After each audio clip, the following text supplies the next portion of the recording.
winter starts to come to a close and spring really starts to arrive, this is like perfect time to get out there and start doing your pruning. So really any time from, you know, the middle to latter part of January through the first part of April, maybe middle part of April, depending on when the trees really start to leaf out, is really your best time to prune, especially fruit trees. And we've got some shade trees that should be pruned in the fall, like maples and birches, because they like to bleed like crazy in the spring. But pretty much all your other trees, and especially your fruit trees, like to be pruned in the springtime. Of course, there's always exceptions, but for fruit trees, springtime is the time to do it. So late winter, early spring, and really to do a good job, you got to have the right tools. So I brought a couple different tools here. There's a hand pruner is almost essential. You've got to have a hand pruner. This is one that Corona makes. It's all steel. There's only 3 pieces to it, so there's really not a whole lot that can break, but just a nice super sharp blade to it. Very easy to handle. But my personal favorite pruner is one that's made by Baco, and this is my Baco pruner. As you can see, it's been well used. It's actually got a rotating handle on it, so the handle rotates back and forth. So this is a pruner that's very ergonomic, very easy on your hand, and as you close your hand, the handle rotates with your fingers. So I can prune pretty much for most of the day and my hand not get tired, because it just the pruner just rolls with my fingers as I close it up. Very, very sharp, and the reason my pruners are sharp and stay sharp is because I use a little sharpener. This is a great little tool to have just to stick in your back pocket, and when you're out pruning, you can sharpen your loppers or your shears or your hand pruners with it. And basically, it's just got a high carbide steel, and you just run it along your blade, and it'll keep your blade with just a nice edge on it all the time. Usually I'll do about 10 swipes on the blade, and then I'll flip it over, and I'll do about 4 or 5 on the back side just to kind of clean things up. And then I'll turn over and I'll do it again. And just this little tool does a great job to keep my pruners nice and sharp. So very inexpensive, and a great way to keep your tools up and working properly. So great way to go. That's my favorite pruner though. Baco also makes the best saw that's ever been made, and that's this one right here. This particular saw has one of the sharpest tooth patterns, and it cuts faster than any saw that we've ever used. So to really do a good job pruning, you've got to have a hand pruner. You've got to have a saw, and if you don't have a saw, and a chainsaw works really well, but a hand saw is kind of nice when you're climbing up in the tree. It's a lot easier to carry than a chainsaw. But for those bigger branches, you got to have a saw, and a lopper is almost essential. This one has shorter handles on it, so it's really easy to get in between branches and work up in through the tree. But if you're cutting larger branches, you'd want a longer handled lopper, because the longer the handles, the more torque and the more power you've got to cut branches with. But again, once you get to about an inch, inch and a quarter, maybe inch and a half at the most on the size of a branch, you really should be switching to a saw, because if you're really struggling to cut it with a lopper, if you really have to bear down to get it to cut, then you're using the wrong tool. Loppers should be really easy to cut through. You should be able to just cut those branches off. Should cut really clean and nice, and if it's not doing that, you should probably switch to a saw. Now those are all the tools that we need. We're going to do a little bit of pruning. I've got a tree that we're going to prune here in just a second, but once you're all done pruning, you really should be putting your dormant oil on. So dormant oil, especially a dormant oil mixed with a fungicide, is almost essential in the early spring to try and stop insects before they get started. A dormant spray will control a lot of insects that may have wintered over from last year. So we're talking aphids, definitely spider mites. There's a lot of different scale that it will take care of as well too. So a lot of insects that may have wintered over from last year, a dormant spray will take care of. If we put a little bit of a fungicide in there, like a lime sulfur, you can mix those two together and spray them all at the same time.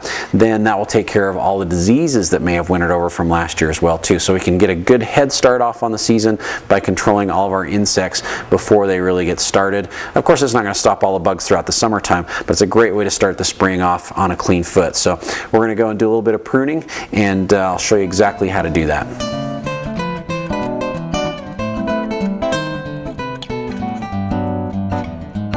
A lot of gardeners get nervous when it comes to pruning trees, and especially when it comes to pruning fruit trees. So I'm going to show you a few fruit tree pruning basics and kind of give you an idea what to work on.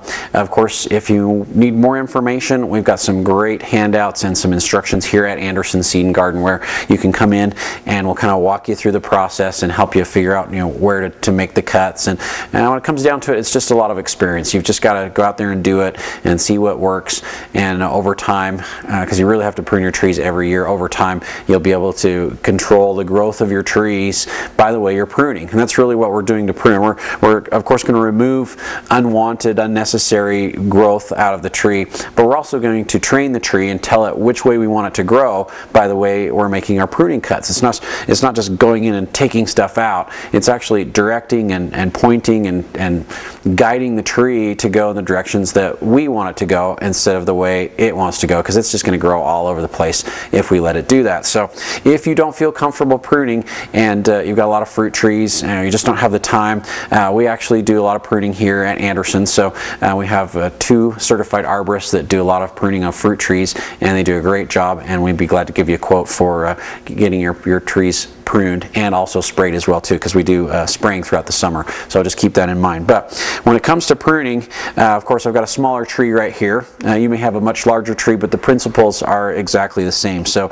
usually we're going to want to look for growth that has come off the trees that is going to be just totally unproductive. So first place I look is right down by the trunk. So of course this tree's in a pot. If it were in the ground, it would be planted up to about right here, but some of this growth that's coming off down here at the bottom, totally unnecessary. And you're going to see very similar growth to this in the tops of your trees, and they're called water sprouts. And those water sprouts will come up off of all your branches, especially if your trees haven't been pruned a lot in the past, or if they've been pruned really heavily recently, like last year, they're going to send up a ton of water sprouts. And they do just shoot straight up, just like this. Usually it's a different color from the rest of the tree. It's usually a brighter pink or even kind of a red color, so you can kind of watch for those.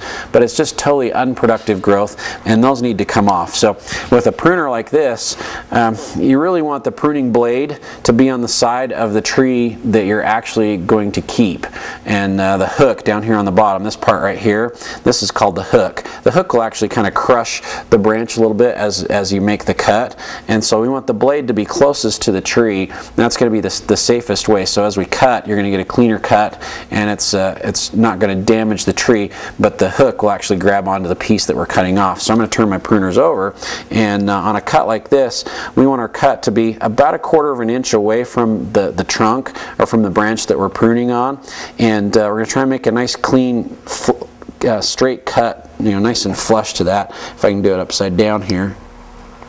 Normally I would just switch to a different side, but that's probably not going to work. So that actually looks pretty good. I would probably normally take that a little bit closer to the tree so that's not there, but for all purposes we're going to do it just like that, and we're going to take that branch off, and we're going to recycle that somewhere else. But what we're really going to look for as you start to prune is a couple different things. We're looking for what's called terminal buds. Now right out here on the end of the branch, if you can see that, that is a bud that's ready to start growing. That's called a terminal bud because it's on the end of the branch. Now that terminal bud, if we don't do anything with it in the spring when it starts to leaf out, that is going to continue to grow, and it's going to just grow in the same direction that it's going right now. And in many cases that's the kind of growth that we need. We need some of those buds to just grow out, so we grow some nice good lateral branches that are going to produce a lot of fruit for you. But in this case we don't want this bud to grow that way, because it's kind of growing off in an odd and unusual direction. So we're going to actually go back and find another bud that we're going to prune to, and at this point I'm going to prune back to this bud because I want this bud to grow out in this direction. I've got a branch down here that is probably too low, and it's not going to be very productive. In fact, most of these branches down here as the tree grows are going to be too low, and we're going to end up taking those off. But to show you how to prune, if we want to tell the tree to go in a different direction, we don't want it to grow out like this, we want it to grow out in a different direction, we're going to prune back to this bud. So we're going to take the terminal bud off, and we're going to go back to this lateral bud, and that lateral bud, and we want to prune about 1/4 of an inch above the lateral bud, again with the blade closest to the branch that's going to stay on there instead of the hook. And we're going to prune on a 45-degree angle so that the angle is pointing in the same direction as the bud. So if I were to make a cut on this branch, I would want to do it right there. You can see it, my pruner is pointing basically in the same direction that the bud is, 45-degree angle, about 1/4 of an inch above the bud, and we're going to make that nice clean cut. As you can see, hopefully, I'm going to turn the tree just a little bit. You can see, nice clean cut. There's no pieces of bark or tissue that are hanging off of there because my pruner is nice and sharp. About 1/4 of an inch above that bud. And now that bud's going to grow, not straight out, but it's going to grow off to the side over this way. Since it's going to grow off to the side over this way, it's going to come in contact with this branch over time. So I'm going to take that branch off as well too and get a nice good clean cut on this one. When you prune it with 1/4 of an inch left on there, so that's a much better cut. It'll actually heal over a lot better. So it's important that we cut about 1/4 of an inch above that bud or back to a branch like this. The tree's going to heal over that a lot better, and it'll actually heal over this a lot better because it's on the 45-degree angle as well too. Now, when it comes to pruning, you want to take out anything that's dead, damaged, diseased, or broken. That's like the most important things that you can look for. Those water sprouts need to come out. Any broken branches, anything that's going to cross over or rub up against another branch, that needs to be taken out as well too. And just any unproductive wood. When it comes to apples and pears, you prune those a little bit differently than you do all your stone fruits. So there's some specifics that you need to know on how to prune those and what to look for and where the fruit's actually going to be forming. But when it comes down to the basics, we're going to take out dead, damaged, diseased, broken, water sprouts, anything that's crossing over, anything that's shooting back into the middle of the tree. Open that center up on the tree so the light can get in there and help the fruit to ripen up. And then when it comes down to specifics on your trees, come in and we'll be able to help you figure out the best way to get your trees pruned. But that'll give you the basics on pruning fruit trees for the spring.